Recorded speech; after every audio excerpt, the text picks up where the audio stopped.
જિલ્લામાં ગેરકાયદેસર દબાણો સામે તંત્રએ કડક કાર્યવાહી હાથ ધરી છે।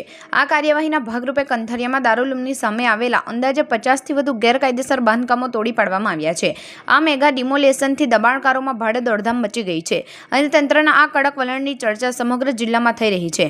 આ ડિમોલેશનની કામગીરી સુનિયોજિત રીતે પાર પાડવામાં આવી હતી, જેમાં મામલતદાર, પ્રાંત અધિકારી, Bharuch Ankleshwar urban development authority અને PWODની વિભાગના અધિકારીઓનો સમાવેશ થાય છે। આ તમામ વિભાગોના સંકલનથી ગેરકાયદેસર બાંધકામોની ઓળખ કરીને તેને કાયદાકીય પ્રક્રિયા હેઠળ દૂર કરવામાં આવ્યા, જે દર્શાવે છે કે તંત્ર હવે દબાણો પ્રત્યે કોઈપણ પ્રકારની નરમાઈ રાખવા તૈયાર નથી।